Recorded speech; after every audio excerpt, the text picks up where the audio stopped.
The lobby of the city's busiest hotel was always alive with movement. People walked in and out, their heels clicking on the marble floors. Suitcases rolling behind them, and phones held to ears as conversations buzzed through the air. The bright lights reflected off the polished surfaces, and the scent of fresh flowers from the reception desk mixed with the faint aroma of coffee from the small cafe nearby. In this constant swirl of activity, there was one figure who never seemed hurried or distracted.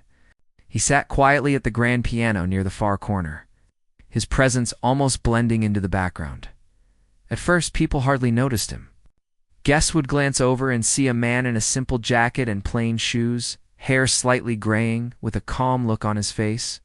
He didn't wave, smile too much, or try to make himself the center of attention.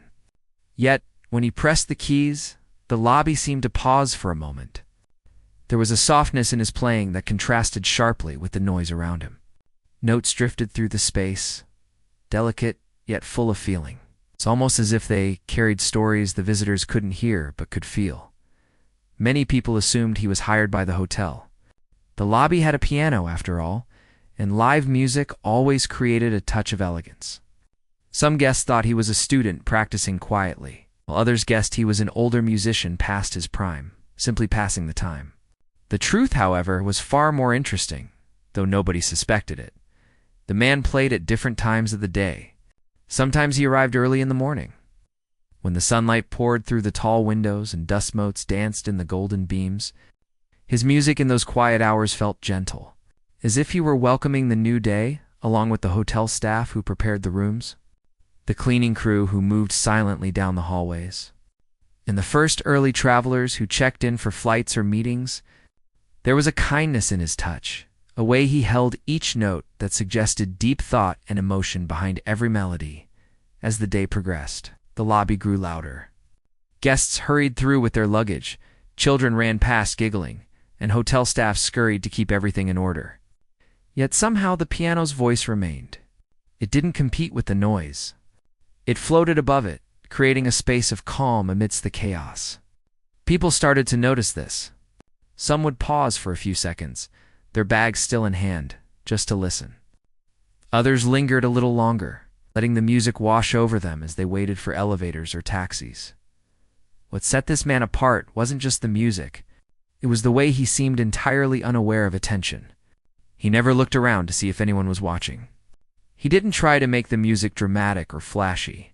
There were no grand gestures or exaggerated expressions. He played as if he were alone in a room, fully absorbed in something only he could see. This quiet devotion drew people in. Even when they didn't understand why, the hotel staff started noticing small details about him. He always arrived at the same times, though sometimes he stayed longer if he felt inspired. He never accepted tips or gifts left on the piano. He ignored the casual questions from curious guests, giving polite nods at most. There was a rhythm to his days, a routine that felt almost ritualistic. Cleaning staff sometimes remarked that he seemed happier playing than anyone else seemed when they worked, though they didn't know why. There was no pride or showmanship in him, only a calm and quiet dedication. One afternoon, a small child wandered over to the piano, captivated by the movement of his fingers.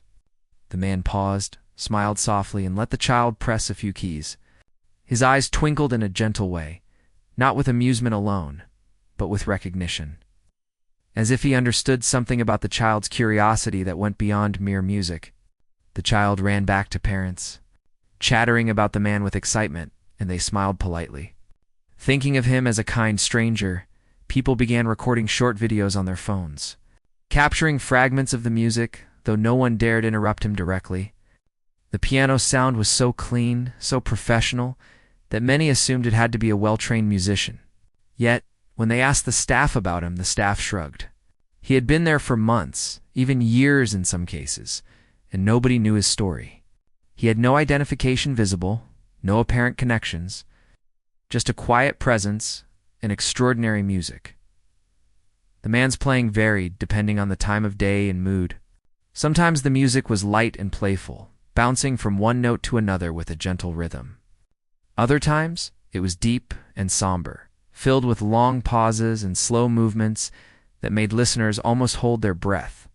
There was a strange intimacy in his music, as though he were speaking directly to each person who happened to be nearby, though he never said a word. Travelers, busy with their own concerns, felt something stirring inside them as they heard him. Even if they couldn't identify what it wasn't just the guests who noticed. Hotel managers began to comment on how the lobby felt more inviting when he played. Business travelers found themselves lingering a little longer before rushing to meetings. Tourists, tired from long flights, paused to sit on nearby couches, letting the music soothe them. People started calling it a hidden treasure of the hotel. It's a secret that made the building more than just a place to sleep or check in. Even journalists passing through occasionally snapped pictures, thinking they had stumbled upon a charming human interest story. Despite all the attention he unintentionally attracted, the demand never changed. He didn't bask in the recognition, didn't ask for applause, and certainly never revealed more than the music itself. If someone approached with questions, he would answer politely, but briefly, then return to the piano. The allure wasn't in mystery alone. It was in the authenticity, quiet power of someone who loved something deeply without needing the world to notice. Evenings brought a different atmosphere. The sunlight faded, the lobby lights glowed warmly, and the pace of people slowed. Business travelers headed out to dinners, families settled into their rooms, and a few solitary guests wandered in, looking for a moment of calm. During these hours, the man's music shifted. The notes became richer, more contemplative, touching on emotions that were both joyful and tinged with sorrow. There was a story in each melody, though no one could tell what it was about. People who heard it often felt a mixture of peace and longing, as if the music was stirring memories they didn't even know they had. Sometimes, regular guests who had stayed at the hotel multiple times tried to strike up conversations. They asked why he played there, where he learned music, and what inspired his songs. The man smiled, shook his head gently, and let the music answer instead. No words were needed. In that silence between notes, people felt a connection, quiet understanding that some things didn't require explanation. Over months, he became more than a background presence. People looked forward to seeing him, even if they didn't stop to talk. Staff would check if he had arrived, and guests would hope to hear the familiar melodies. Travelers would share the experience with friends online, describing the piano man who seemed ordinary at first, but played with a depth that was extraordinary. The mystery only grew because while his music spoke volumes, he remained quietly himself. In this way, the lobby became a stage without an audience, a performance without expectation. Yet, the effect was profound. A tired businessman might pause and feel his stress melt away. A young couple might sit in silence, letting the music deepen their moment together. An elderly woman could smile through tears she didn't understand, moved by notes that seemed to speak directly to her life. All this happened without a word being spoken, without any explanation or story. The music alone created a bridge between strangers, connecting hearts briefly before they returned to the busyness of their lives. Despite the growing attention, the man remained unchanged. His past, his talent, and his reasons for being there were his own. Nobody knew that he had once played on grand stages, traveled around the world, touched countless lives with music that was recognized far beyond the lobby of a hotel.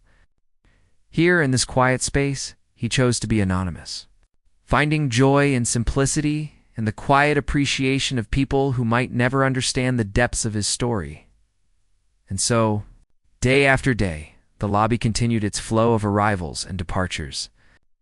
Yet in the corner, the man sat at the piano, fingers moving across the keys with a calm focus that drew people in without demanding attention. His music was a secret gift, a soft beacon amid the noise of the city. Guests came and went, staff worked tirelessly, yet the piano played on, carrying melodies that felt timeless and in the process, leaving an unspoken mark on everyone who paused long enough to listen. As the weeks passed, the quiet man at the hotel lobby piano began to attract more attention, though he himself remained unaware of it. People noticed small details about him, things that seemed almost invisible at first, but gradually built a picture that was both intriguing and puzzling. Staff who worked long hours in the lobby would whisper to each other about how he never seemed tired, how he could sit for hours without needing a break. and how the music seemed to change depending on the mood of the room. There was a presence about him that was hard to define but impossible to ignore. One afternoon, a young woman stopped to listen while waiting for a friend. She had a camera phone in her hand, intending to record the music because it was unlike anything she had heard before. The notes were gentle but complex, simple yet deep. She watched his fingers glide over the keys, noticing the way they moved with a confidence and precision that came from years of practice. There was no rush, no flamboyance, just steady, soulful playing that seemed to reach directly into the hearts of everyone around. She captured a few short clips and shared them on social media later, not expecting much to happen. But by evening, the videos had been seen hundreds of times, with comments pouring in from people asking who the man was, where he learned to play, and why such talent went unnoticed. Hotel staff started noticing changes in the reactions of guests. More people lingered, some standing quietly to listen, others pulling out their phones to record or take pictures. A few approached politely to leave small notes of appreciation, but he would simply smile, nod, and return to his music. He never asked for acknowledgement or tried to engage in conversation beyond what was necessary.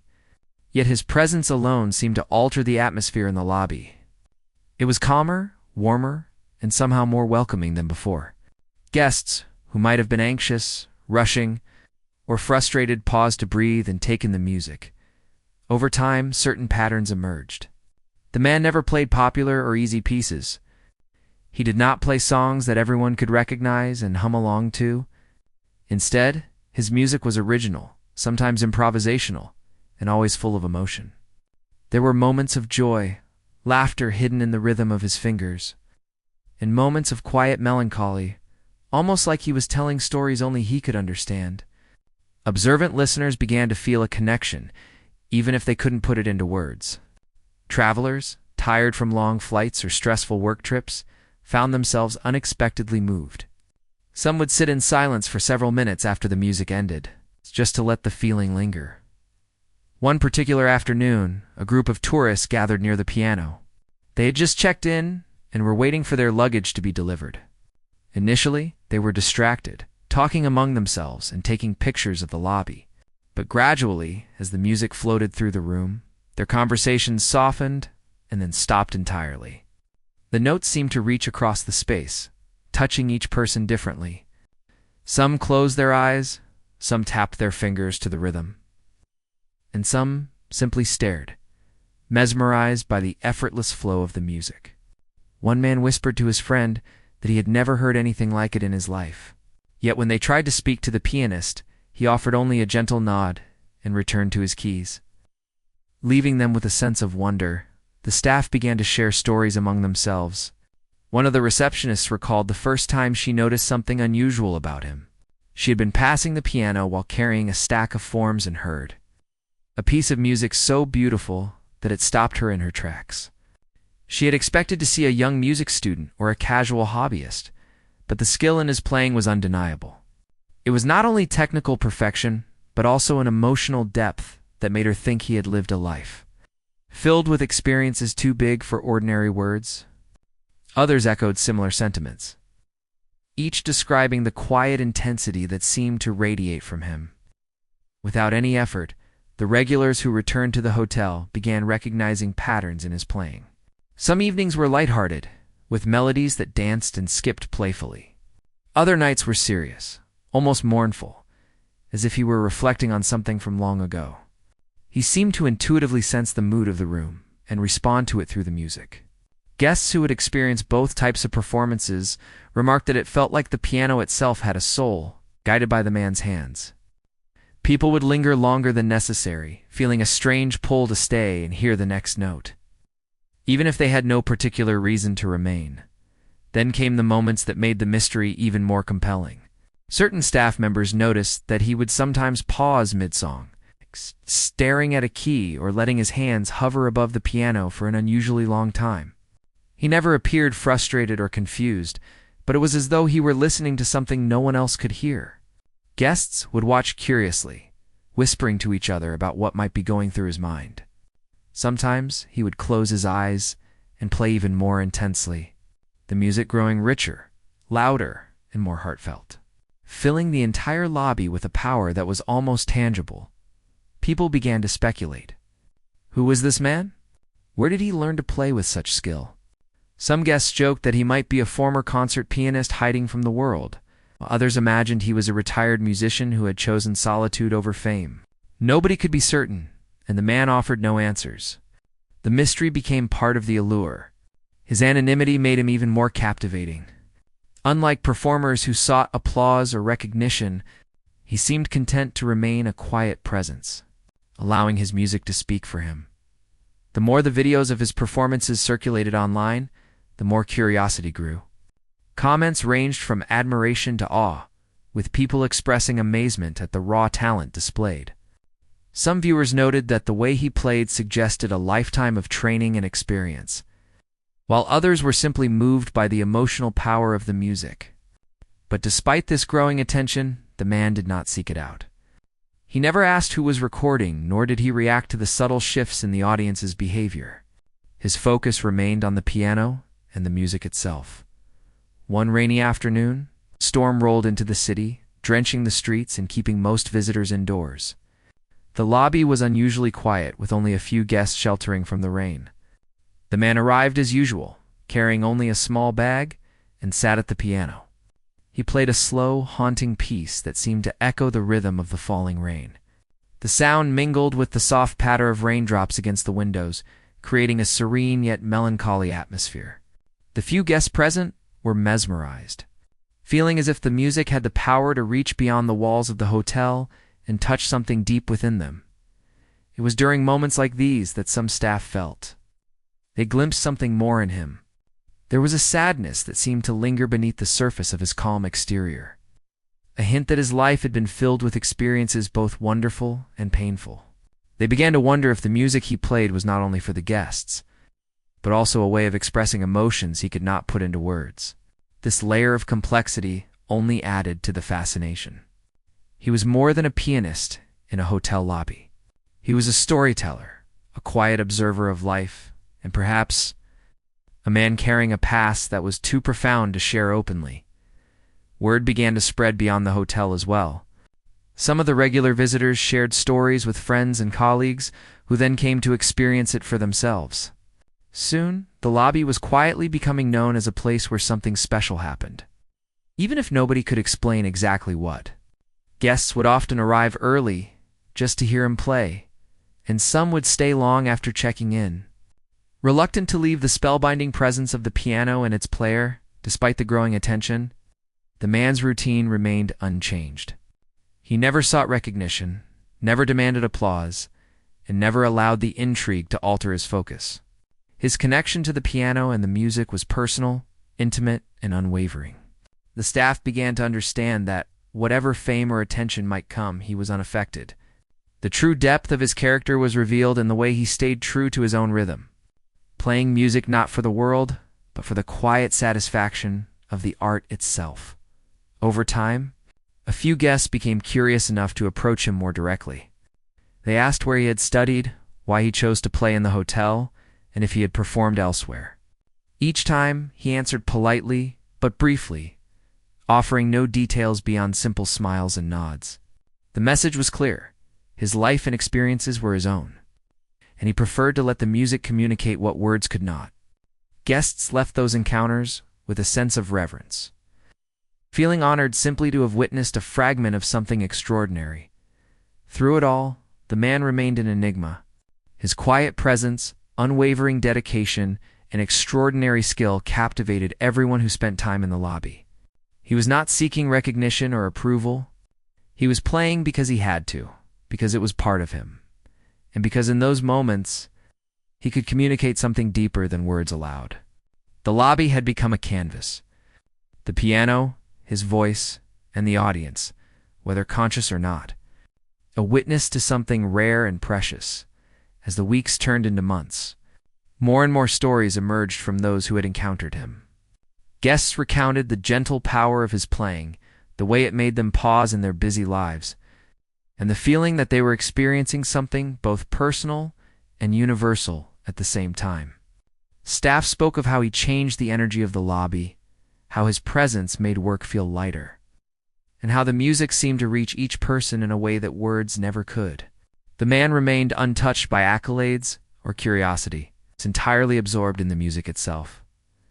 In this way, the quiet pianist in the hotel lobby became a subtle legend. He was a constant yet mysterious presence, one whose story no one fully knew but whose impact was undeniable. Through his music, he connected strangers, eased burdens, and brought beauty into an otherwise ordinary ass. The quiet pianist continued to play in the hotel lobby. People began noticing that his music carried a depth that went beyond talent or training. There was a feeling, an emotion, woven into each note that suggested a life filled with experiences both joyful and painful. Some staff speculated about his past. They noticed how he would sometimes pause and look distant, as if remembering something long ago, something personal that shaped the way he played. It was clear that the music was more than just skill, it was a reflection of a life that had been lived fully. With all its highs and lows, guests who had heard him play often remarked that his music made them feel things they could not explain. A businessman rushing to a meeting found himself lingering by the piano, feeling a strange connection to the notes. A young woman traveling alone felt comforted, as though the music were speaking directly to her, offering reassurance in a language beyond words. It became clear that the piano was not just an instrument in his hands, it was a way for him to communicate, to share emotions he could not say aloud.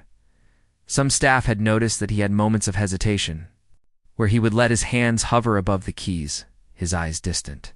At first, they thought he might be lost in thought or making sure not to make mistakes. But over time, it became evident that these pauses were moments of reflection. He seemed to be thinking about a life that was no longer visible to anyone else, past filled with experiences that were significant but not known to those around him. Occasionally, his eyes would glimmer with a sadness that touched the hearts of those who saw it. Even if they didn't know the reason behind it, he had a way of choosing songs that mirrored moods he carried within him. Sometimes, the music was joyful, full of light and rhythm that made people want to tap their feet. Other times, it was melancholic, slow and full of longing, as if the piano was telling stories of moments lost or people missed.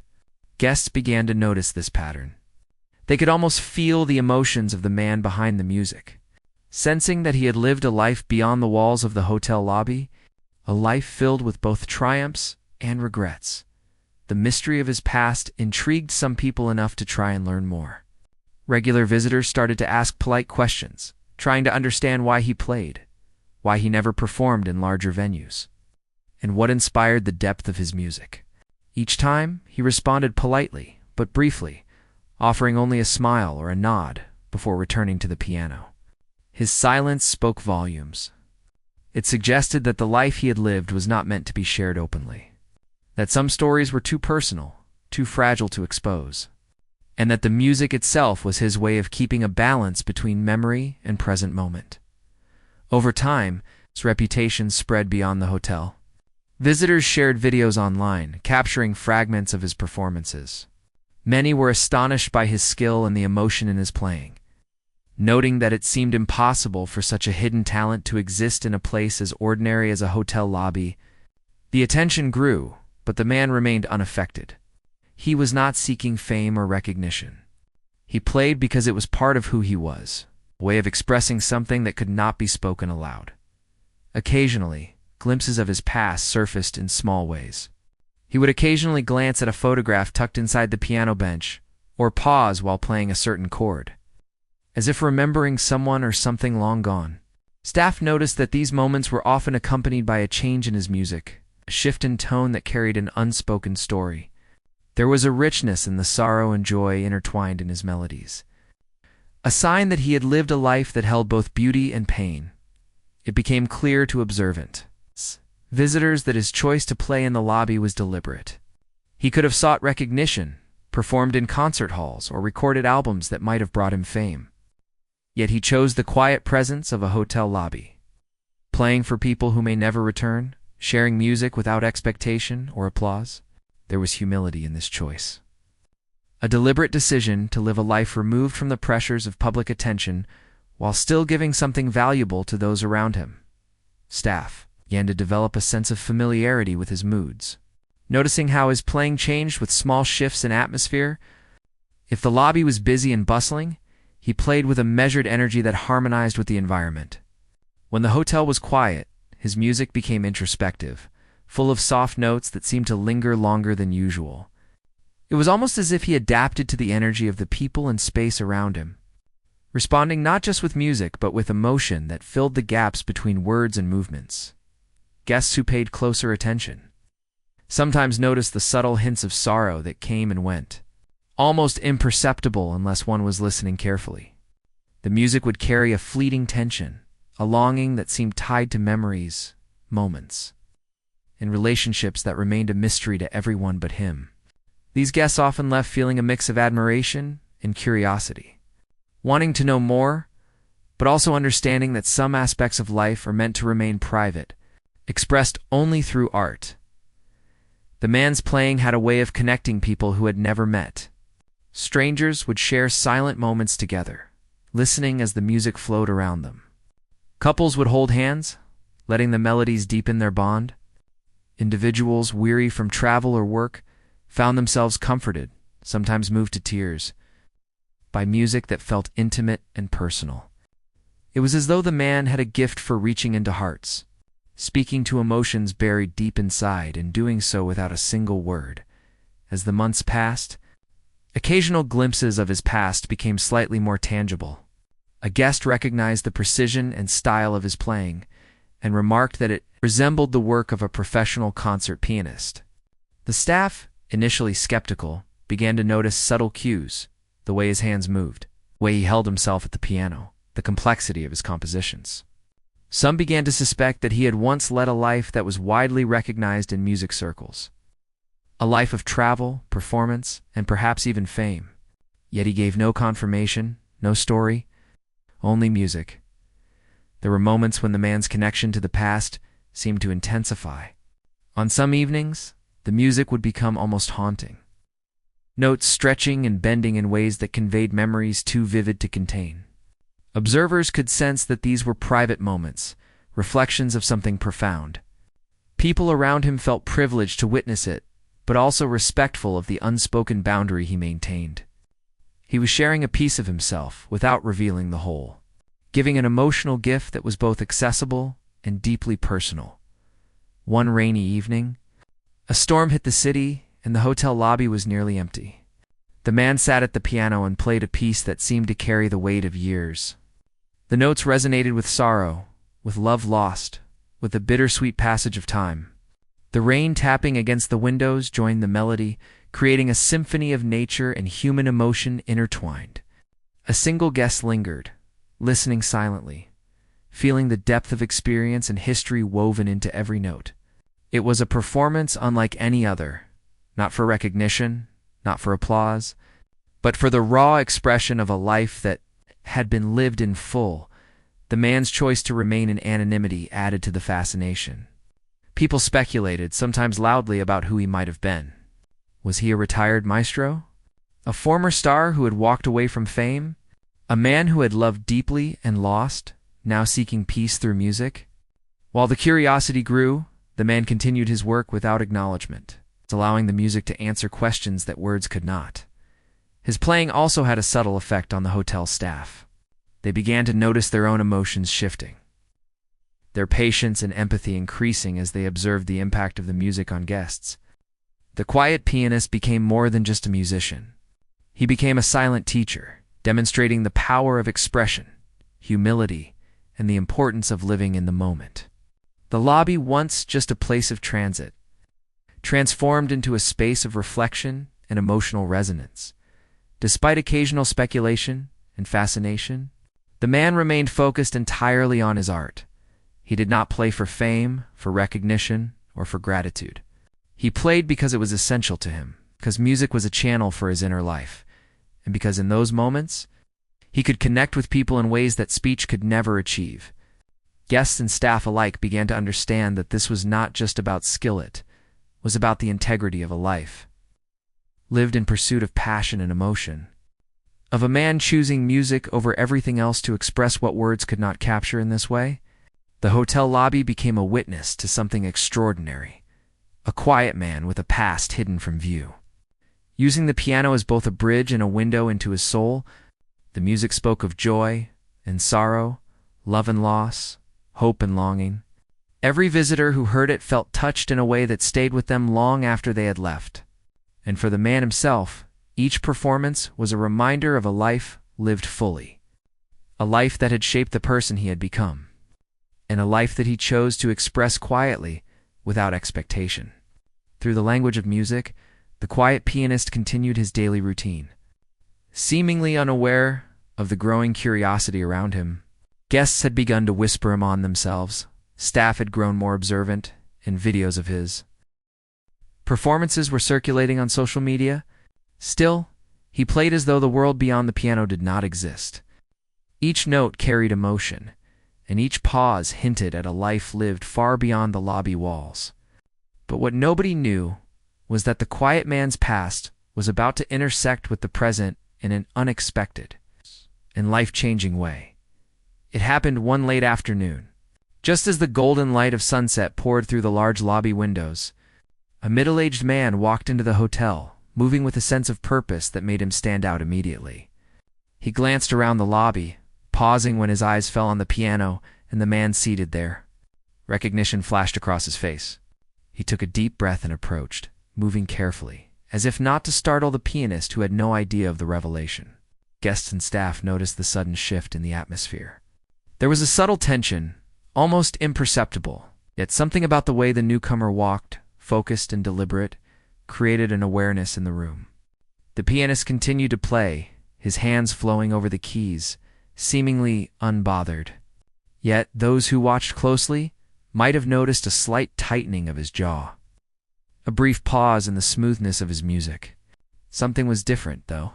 He played on, as if instinctively sensing a significant presence without. Turning to look, the man who approached finally reached the piano and spoke softly, a voice filled with a mixture of awe and recognition. The words were brief, just enough to break the calm of the lobby, a name spoken slowly, with a weight that carried both surprise and respect.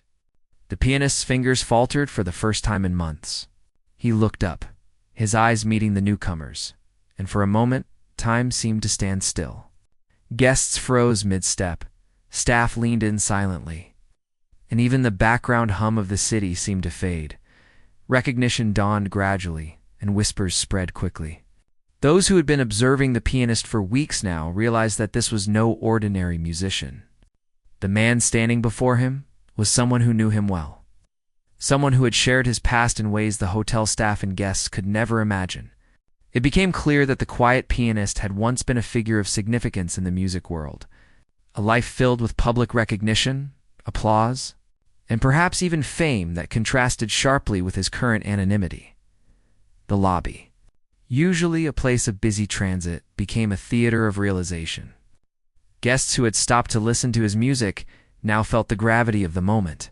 They sensed that something extraordinary was unfolding, a truth that transformed the ordinary scene into one of human drama and revelation.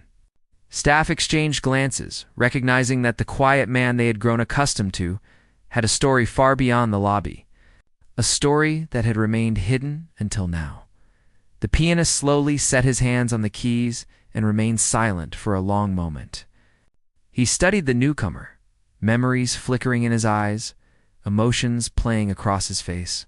His life had been filled with music performed in grand halls, with audiences who cheered, and experiences that had shaped him profoundly. Yet here, in the simplicity of a hotel lobby, he had found peace. A place where the music could exist for its own sake, free from expectation or applause. Now, confronted with someone who remembered his former life, he was forced to reconcile the quiet of the present with the noise of a past long left behind. Guests felt the tension, their curiosity mixing with excitement. They had watched the pianist play countless times, mesmerized by the skill and emotion in each performance, but they had no idea of the story beneath. Now, without a single word about his past, the presence of the newcomer conveyed volumes. The pianist's history was undeniable in the recognition, in the way the two men looked at each other, In the shared understanding that transcended explanation, for several minutes the pianist did not speak. The music continued, quieter now, more introspective, carrying a different weight. It was as if each note was a reflection of the life he had led, a silent communication between past and present. Guests who listened closely could feel the story unfolding, though they could not understand it fully. The music conveyed joy and sorrow, loss and triumph, the complexity of a life fully lived. It was mesmerizing, even overwhelming, a reminder that true talent and depth cannot be hidden forever. Finally he spoke, his voice soft yet steady. He acknowledged the newcomer with a few words that revealed respect, recognition, and the hint of a past shared. There was no need for explanations beyond that. The understanding was complete in the room's stillness. Staff and guests alike sensed the importance, realizing they were witnessing a pivotal moment in the life of someone extraordinary who had spent years. Blending quietly into the background, the newcomer smiled, a mixture of relief and admiration on his face. They exchanged a few words, brief and careful, enough for recognition to be confirmed, but not so much as to disrupt the serene balance the pianist had found. The dialogue was minimal because the music itself had always been the most important form of communication. It spoke in ways words never could, bridging time, emotion, and experience. It was a private conversation carried out in public, and everyone present could feel its weight. Over the next few days, the lobby became the center of attention, though the pianist himself remained unchanged. Some regular guests recognized the significance of what had happened, while others continued to enjoy the music without fully grasping the revelation. Staff understood that the man was no ordinary player and treated him with the quiet respect due to someone with a profound past. Yet he did not allow the newfound recognition to alter his routine. He continued to arrive at the same times, play the same piano, and engage with the space in the same calm, unassuming way. Occasionally, the two men would converse quietly, their discussions brief and private, often about music, memories, and the shared understanding of a life once lived in the public eye. Guests and staff noticed the subtle changes in his playing during these moments, how it seemed to reflect both nostalgia and acceptance. The music carried a new dimension, hinting at both past glory and present peace. A fusion that resonated with everyone who listened. People began to speculate more openly about his identity. Though he never confirmed anything to the public, rumors circulated online, with viewers of his performance videos suggesting that he had been a famous concert pianist, prodigy, or someone of renown who had walked away from the spotlight. Despite this, he remained distant from the attention, focusing instead on the music and the moments of connection it created. It was evident to those who paid attention that he valued the authenticity of his art over recognition or fame. The music itself seemed to evolve after the encounter. Notes were richer, deeper, and more reflective, carrying hints of a past life that few had imagined. Guests often commented on the change, saying that the music felt more alive, more personal, more meaningful. They felt as if they were witnessing a man reconciling his history with his present, using the piano as both an outlet and a bridge between who he had been and who he was now. The experience was moving, intimate, and unforgettable. Staff began to notice small but significant gestures. The pianist was more patient with listeners, more expressive with his performances, occasionally allowed himself a smile that hinted at private satisfaction. His presence remained quiet, unassuming, and deeply human. He did not seek accolades or attention, yet there was an undeniable aura of significance now that his past had been acknowledged, even if only by one person. For guests who had been following his music, there was a newfound sense of respect and fascination. They had always been captivated by the mystery. But now there was an added layer of intrigue, a sense that the music carried a story far more profound than anyone had imagined. Observers felt that they were witnessing the subtle unfolding of a man's life. A combination of private experience and public recognition, all expressed through the piano in a quiet hotel lobby. The story of the quiet pianist, now partially revealed, had an effect on the environment around him. Guests lingered longer, not just to hear the music, but to feel the weight of history in each note. Staff treated him with a subtle reverence, mindful of the life and experiences that had shaped him. The piano itself seemed more alive, as if it were aware of the new dimension added to the music. The lobby became a place of quiet reflection, where people experienced something rare, a connection to a life fully lived, expressed through art and presence rather than words. Despite the recognition and the subtle shift in attention, the pianist continued to play as he always had. He arrived at the same times, sat at the same piano, and allowed the music to flow naturally. There was no grand performance, no announcement of identity, and no need for public acknowledgement. The moment of revelation had occurred, yes, but it did not define him. His life, his choices, and his music were still his own. Private and deeply personal, even as they resonated with everyone who listened, in the quiet moments. As the sun set and the lobby emptied, he would play alone, the notes echoing softly through the space. He reflected on the intersection of past and present, understanding that recognition was fleeting, but the music endured. It was a reminder that some truths need not be shouted. Some stories are best carried in silence and expressed in the language of the soul. For those who had witnessed the moment, it was unforgettable.